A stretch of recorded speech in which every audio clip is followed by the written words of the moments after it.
Welcome to my channel. Today is a storybook day. I also have 3 character cards on which to meditate and contemplate. These are cards that I had shuffled and I drew earlier today. The first card here is the Temperance card, number 34. Moderation. Prevention is the best cure. This card is an indication that simplicity and keeping oneself grounded and centered are key elements for the week. Refraining from excessivity. The second card we have here is Grammar. It is card number 21. Memory. Writings remain like an indelible memory. How fitting with the storybook usage today. These writings remain, these books are rather old. And the third card is card number 6. This is the Knight. The Knight represents nobility. Fighting for the weak is a duty of the noble. Now, these 3 children's books here that I have are among a few through which I was sorting earlier today, and I was drawn to pick a page and read an excerpt. For the first one here, the excerpt I chose or happened to turn to is about Pleasant the Field Mouse. Pleasant Field Mouse learns how to fly. Birds of all kinds visited the summer's forests. Birds with shiny, many-colored wings, swooping down from nowhere. Hawks, hummingbirds, jays, kingbirds, robins, wrens. Pleasant admired them and wished he could join them. He hung around the thistle plant to meet the yellow finches and red cardinals. I'd give anything to fly. Nothing is better on hot days than flying, he was told. He believed many things are possible if you only try. So on the way home, he woke up Silky Bat and asked loudly, "Sir, would you show me how to fly?" Half asleep, the bat showed him. "This is how," mumbled Silky, floating easily, slowly, then returning to his limb, soon back asleep. So that was how.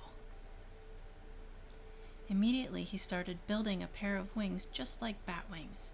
He made them from calico cloth and pine splinters. It took many days of hard work. With quick squirrels and Widow Possum's help, Pleasant climbed to a wild cherry limb. Boldly he stood, the world's first flying field mouse. He shut his eyes and jumped into empty blue space. He glided on his new bright wings. "Here goes!" he yelled, leaping, floating, whooshing, down, down, down. The field mouse landed right on top of a sticky thistle plant. Ouch! He picked himself up slowly, brushing his bent whiskers and broken tail. All the animals crowded near. Well, it was just fine. He tried to think of something good about the event. However, he added, it was a lot of work just to come to where I started out from in the first place. Pleasant rubbed his aching bones and smoothed his crumpled fur. He hobbled along to his house after waving bravely to admirers. He couldn't sit. He couldn't lie down, so he leaned against the wall. What he needed was a cup of hot, delicious milkweed tea.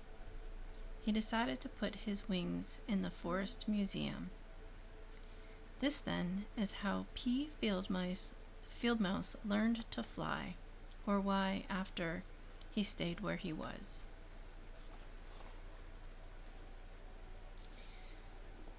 The second book.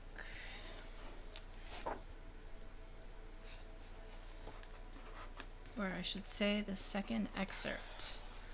Look at this beautiful art here.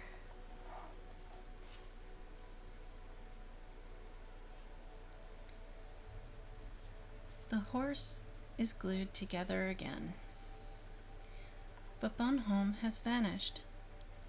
Emilie is very sad and cries and cries. Randolph tries to console her. Bonhomme will come back. Of course he will. Just you wait and see. But Bonhomme doesn't come back. Randolph flies all around the house, looking everywhere. No Bonhomme.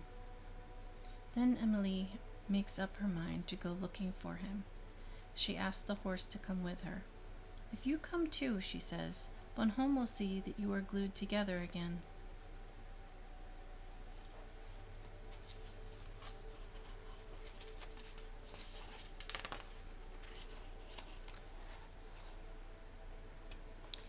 Emilie searches for a long time. On her way through the woods, she passes right by Bonhomme without seeing him. But suddenly she hears him behind her. Hey, here I am.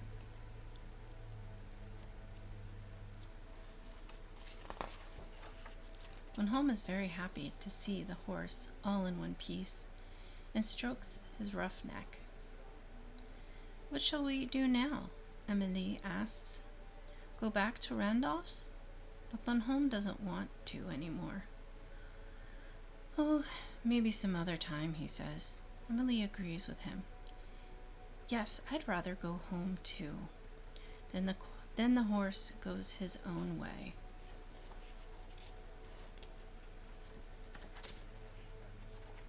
Bonhomme glances at Emilie out of the corner of his eye. Emilie, will you tell me a story, or shall I tell you one?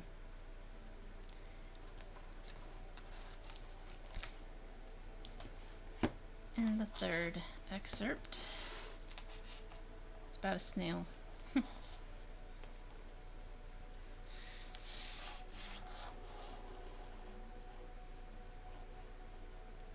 Once upon a time, a little snail just like you said to his father, when I grow up, I want to have the biggest house in the world. Some things are better small, said his father. Keep your house light and easy to carry. Well, the small snail, of course, as he grows, eats and eats and eats, with the intention to grow very large. So later in the book, sorry for the distraction. One day after they had eaten all the leaves and only a few knobby stems were left, the snails moved to another cabbage. But the little snail, alas, couldn't move. His house was much too heavy.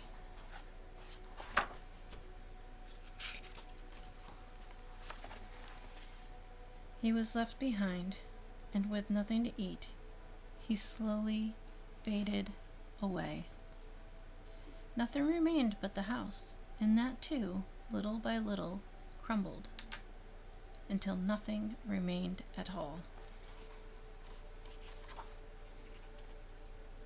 That was the end of the story. The little snail was almost in tears, but then he remembered his own house.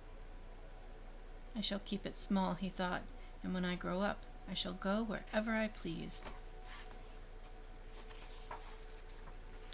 And so, one day, light and joyous, he went on to see the world. Some leaves fluttered lightly in the breeze, and others hung heavily on the ground, to the ground. Where the dark earth had split, crystals glittered in the early sun. There were polka-dotted mushrooms and towery stems from which little flowers seemed to wave. There was a pine cone lying in the lacy shade of ferns, and pebbles in a nest of sand. smooth and round like the eggs of the turtle dove. Lichen clung to the rocks and bark to the trees. The tender buds were sweet and cool with morning dew.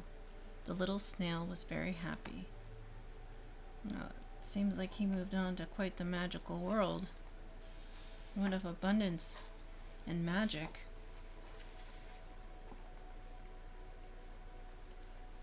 Beautiful artwork. This book is The Biggest House in the World by Leo Lionni.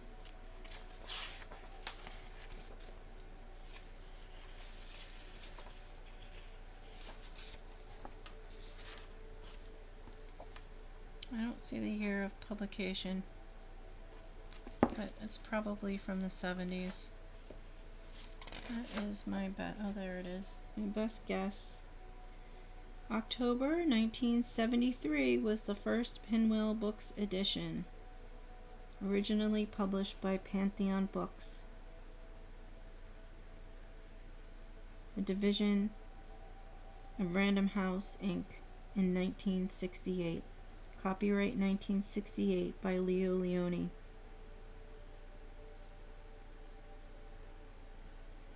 Beautiful illustrations.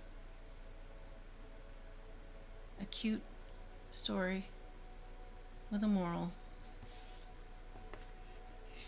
What is the message?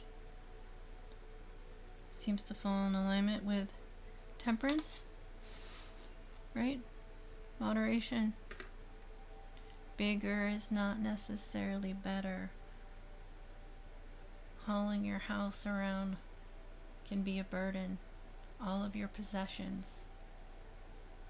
Do you need the things? What is the attachment? How much do you invest into that attachment? Either financially, energetically, in terms of space, time, commitment.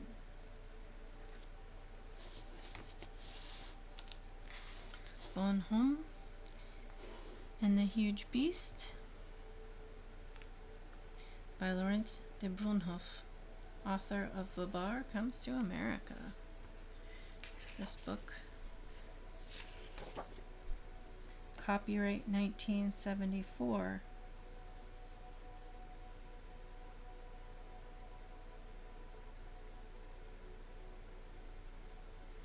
Translated from the French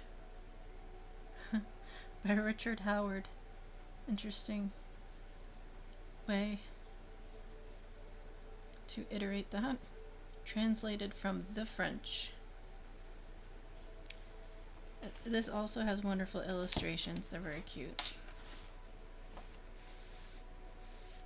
This is about having faith, right? Hope, not giving up. She was a bit concerned. The stone horse had shattered, but he was put back together, and she had lost her little friend here. She was very upset at his disappearance, but he did return. Have faith and hope with love, that the people you love and your dreams are possible and will manifest back into your life as long as you keep that hope and faith. And this first one, The Pleasant Field Mouse Storybook by Jan Wall, illustrated by Eric Blugwad.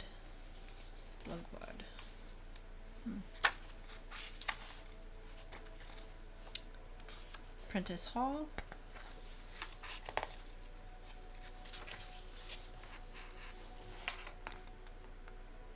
Copyright 1975, 1977. Illustrations copyright 1977.